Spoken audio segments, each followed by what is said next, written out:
Luke 23. Then the whole assembly rose and led him off to Pilate.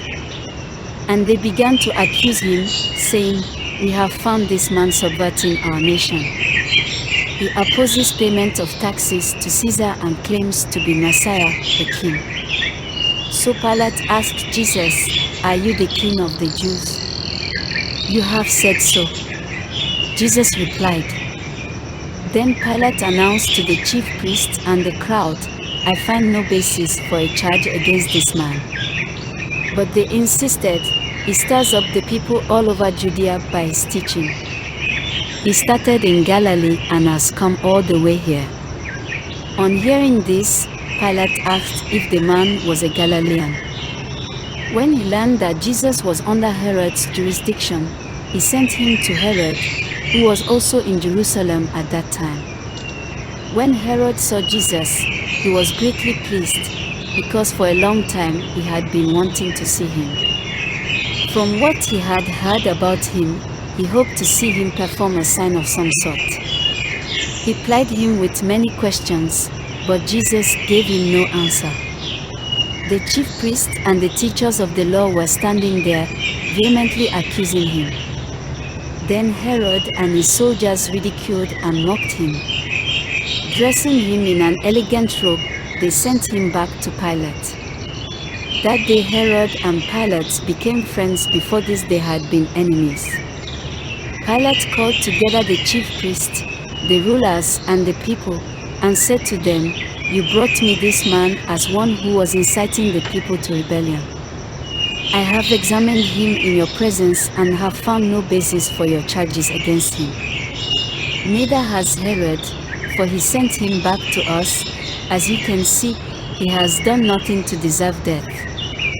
Therefore, I will punish him and then release him." But the whole crowd shouted, "Away with this man! Release Barabbas to us."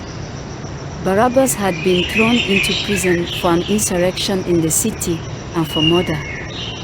Wanting to release Jesus, Pilate appealed to them again. But they kept shouting, "Crucify him! Crucify him!" For the third time he spoke to them. "Why? What crime has this man committed? I have found in him no grounds for the death penalty. Therefore I will have him punished and then release him."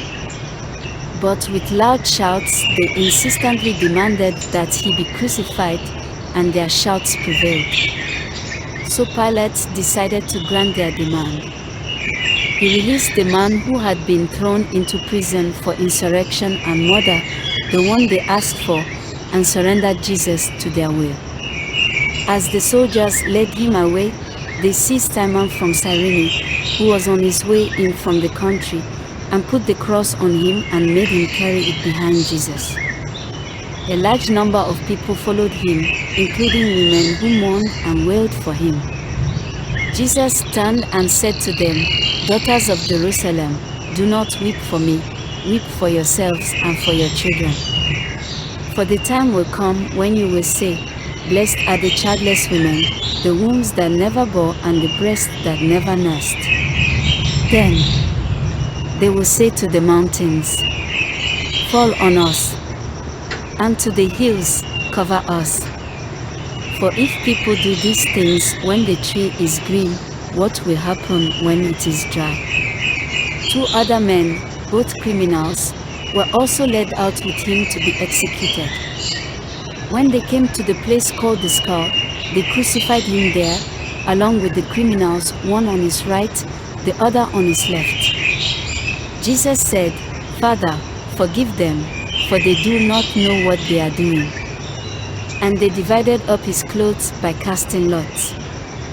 The people stood watching, and the rulers even sneered at him. They said, "He saved others, let him save himself if he is God's Messiah, the chosen one." The soldiers also came up and mocked him. They offered him wine vinegar and said, "If you are the king of the Jews, save yourself." There was a written notice above him, which read, "This is the King of the Jews." One of the criminals who hung their hurled insults at him, "Aren't you the Messiah?" Save yourself and us." But the other criminal rebuked him. "Don't you fear God?" he said, "since you are under the same sentence. We are punished justly, for we are getting what our deeds deserve. But this man has done nothing wrong." Then he said, "Jesus, remember me when you come into your kingdom." Jesus answered him, "Truly I tell you, today you will be with me in paradise." It was now about noon, and darkness came over the whole land until 3 in the afternoon, for the sun stopped shining. And the curtain of the temple was torn in two. Jesus called out with a loud voice, "Father, into your hands I commit my spirit." When he had said this, he breathed his last. The centurion, seeing what had happened, praised God and said, "Surely this was a righteous man."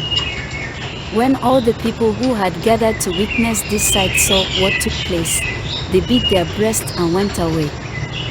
But all those who knew him, including the women who had followed him from Galilee, stood at a distance, watching these things. Now there was a man named Joseph, a member of the council, a good and upright man, who had not consented to their decision and action.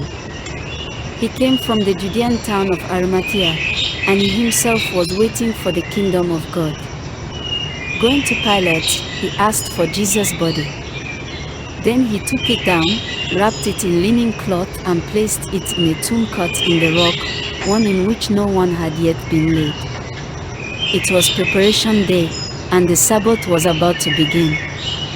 The women who had come with Jesus from Galilee followed Joseph and saw the tomb and how his body was laid in it. Then they went home and prepared spices and perfumes.